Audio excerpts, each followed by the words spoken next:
Ilan sa kanila ay sina Terence Calatrava, former Undersecretary of Office of the Presidential Assistant of the Visayas of the Philippines, Kong Roman Romulo of Pasig City, Kong Jojo Ang of Usman Ilonggo Party List,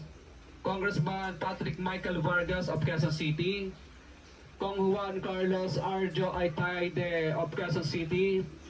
Nicanor Nicky Briones of AGA Party List, Congressman Marcelino Marcy Teodoro of Marikina, Congressman Florida Robes of San Jose del Monte, Bulacan, Congressman Leandro Jesus Madroño of Romblon, Congressman Benjamin Benji Agarao Jr.,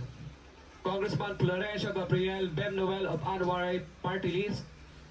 Kong Leo de Odi Tariela of Occidental Mindoro, Congressman Reynan Arrogancia of Quezon Province, Kong Marvin Rillo of Quezon City, Kong Teodoro Haresco of Aklan, Kong Antonieta Yudela of Zamboanga Sibugay, Kong Dean Asisio of Caloocan, Kong Marivico Pilar of Quezon City. 21. Mayroon ding mga kinatawa ng ilang politiko na nakikipagtapos